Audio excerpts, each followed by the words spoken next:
Halo sahabat otomotif Komposit.com, kali ini kita lagi berada di Yamaha Mekar Motor Cibinong. Beberapa waktu lalu kan Yamaha baru aja launching motor terbarunya nih, yaitu Yamaha NMAX Turbo. Tapi banyak yang bingung terkait cara kerja turbonya itu gimana sih? So, hari ini kita akan mendapatkan penjelasan langsung dari tim Yamaha. Gimana sih cara kerja dari mesin dan CVT NMAX TechMax Turbo? Dan nanti kita juga akan melihat perbedaan dari CVT All New NMAX Neo dan All New NMAX TechMax Turbo. Perbedaan yang NMAX lama dan NMAX Neo dan Turbo, jadi ada dudukan tensionernya. Dan ini kita garansi 5 tahun untuk biasa silinder dan pocket pistonnya. Jadi fix ya, jadi lebih rigid. Untuk spesifikasi ada perbedaan sedikit di NMAX Turbo. Untuk yang Neo itu ada pengurangan dimensi karena untuk mengejar ringan.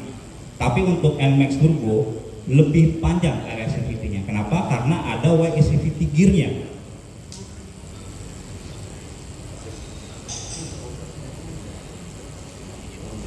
Kemudian hidrolik tensioner kita hadirkan juga.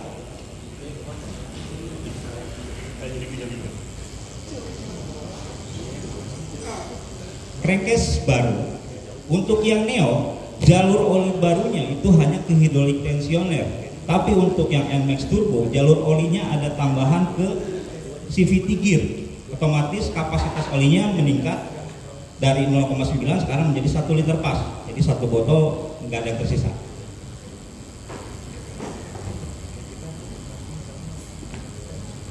Untuk magnetnya lebih ringan, baik NMAX Turbo dan Neo.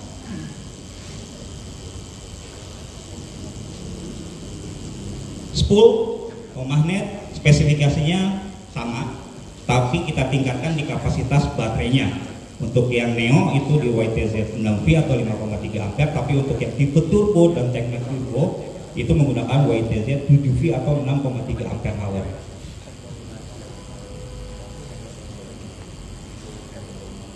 Oke, dengan penggunaan YCVT tadi ada fitur baru yaitu riding mode. Kita bisa merubah mode T dan mode S. Nah, berikut tampilannya untuk yang TechMax Turbo. Tapi yang bawah ini adalah tampilan untuk NMAX yang Turbo yang tanpa Garmin atau tanpa TFT. Jadi masih negatif display ya. Nah, di sini ada perbedaan karena RPM-nya berbeda ya. Karena RPM-nya kita setting berbeda antara mode T dan mode S, sehingga untuk mencapai daya maksimalnya mode S itu akan lebih cepat.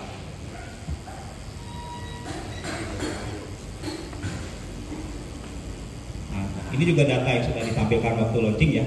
Jadi secara standing akselerasinya dari 0 sampai 200 meter. Nah, kecepatan bisa didapat di 90 km per jam dan di jarak di 9,2 meter ya untuk range-nya. Untuk climbing akselerasinya juga lebih cepat. Kecepatan di 60 km per jam di 11,73. Ini settingan mode S ya. Ini settingan mode S. Belum pakai Y-Shift. Jadi perubahan rasa CVT-nya dapat dilakukan meskipun dalam mode S ataupun T. Kita bisa shifting. Metodenya ada dua. Metode perubahan rasa CVT itu ada dua. Bisa menggunakan grip gas. Misalkan kita akselerasi langsung ya. Akselerasi langsung kita buka gas dengan cepat, itu akan ke level 1. Tapi hanya level 1, tidak bisa 2 dan 3. Kalau 2 dan 3 harus menggunakan tombol Y-Shift. Kenapa seperti itu yang menggunakan grip gas? Karena kalau kita pencet gas dalam berarti Anda pengen torsi lebih kan? Makanya rasionya kita tahan di level 4. CVT atau Yamaha Electric Continuously Variable Transmission adalah teknologi terbaru di mesin Yamaha yang dapat memberikan sensasi berkendara turbo yang menyenangkan bagi penggunanya. Dengan menekan tombol turbo Y-Shift akan memungkinkan pengendara bisa mendapatkan akselerasi atau deselerasi tambahan secara cepat atau instan. dengan 3 pilihan tingkatan, yaitu low, medium, dan high. Akselerasi tambahan dibutuhkan saat pengendara akan menyalip kendaraan lain ataupun di tanjakan. Dengan menekan tombol turbo Y-shift, pengendara bisa mendapatkan akselerasi yang lebih cepat dan dapat mencapai kecepatan yang diinginkan lebih awal. Sebaliknya, deselerasi tambahan dibutuhkan ketika melewati jalanan menurun ataupun bermanuver di tikungan. Dengan menekan tombol turbo Y-shift, pengendara bisa mendapatkan proses deselerasi yang lebih cepat, sehingga kecepatan kendaraan lebih mudah dikontrol. Pada NMAX Turbo, mekanisme CVT sudah tidak lagi menggunakan sistem konvensional yang menggunakan roller, tetapi menggunakan teknologi YE CVT di mana puli primer akan digerakkan secara elektrik menggunakan motor penggerak YE CVT.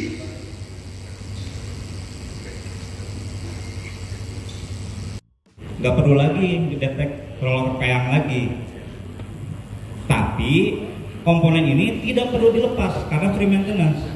Tapi pasti kita lepas jika membutuhkan perbaikan yang membutuhkan si primernya dilepas, mengganti seal di CVT gear, karena di CVT gear itu ada seal ya, karena dia oli masuk ya otomatis mencegah kebocoran oli, ya pasti ada sealnya, sama kayak seal kruk as. Kemudian juga karena primary pulley ini dia bergerak, dia bisa nahan rasio, dia bisa ningkatin RPM. Jadi sebetulnya pulley primer ini kita desain khusus, di dalamnya ada grease khusus, special grease. Nah, jadi kalau kita ngelepas tanpa special tool ini, kemungkinan grease-nya akan bocor. Kalau bocor ya efeknya nggak akan bekerja maksimal primary pulley-nya atau noise. Kolar ini atau si primary sliding seam ini dia ada lubang. Jadi si grease-nya bisa bocor. Jadi juga dilarang menggerakkan primary seam-nya tanpa SSD. Gerakan gini nggak boleh kalau pakai SSD. Ya pasti keluar dia.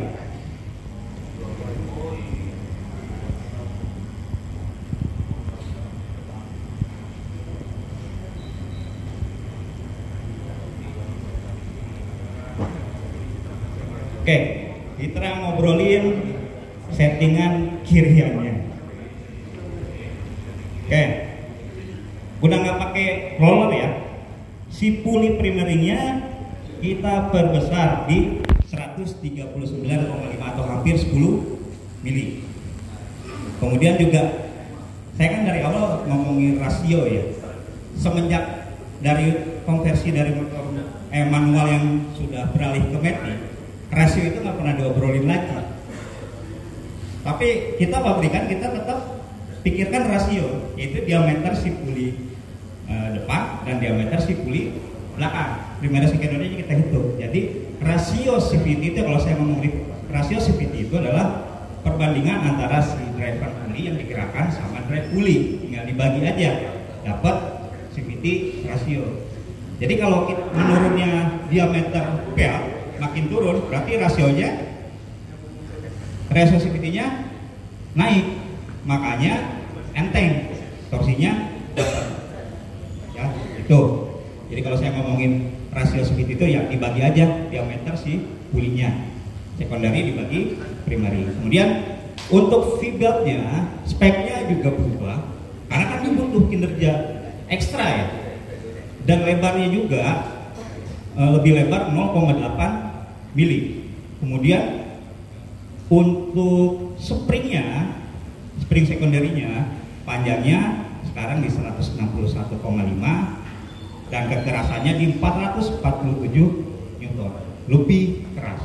Itu ada di dalam frame seperti ini, dan komponennya itu terdiri dari performance dampernya yang core-nya dan dilengkapi dengan stay-nya ya. Jadi masing-masing motor nanti stay-nya akan berbeda dan posisi geometrinya juga akan berbeda sesuai kebutuhan. Nah, bagaimana sih performance damper ini bisa menghasilkan selling point ini? Jadi kalau secara principle of the performance damper sendiri, kalau kita lihat secara umum frame itu terdiri dari beberapa komponen elemen yang ada efeknya seperti spring. Nah, karena ada efek seperti spring ini, setelah dia bergerak, dia secara terus-menerus mendapatkan distorsi dan vibrasi. Oleh sebab itu, ketika dipasangin performance damper, untuk distorsi dan vibrasi ini secara natural itu diredam oleh performance damper. Nah, ini dia perbedaannya dari NMAX TechMax Turbo dan NMAX Neo.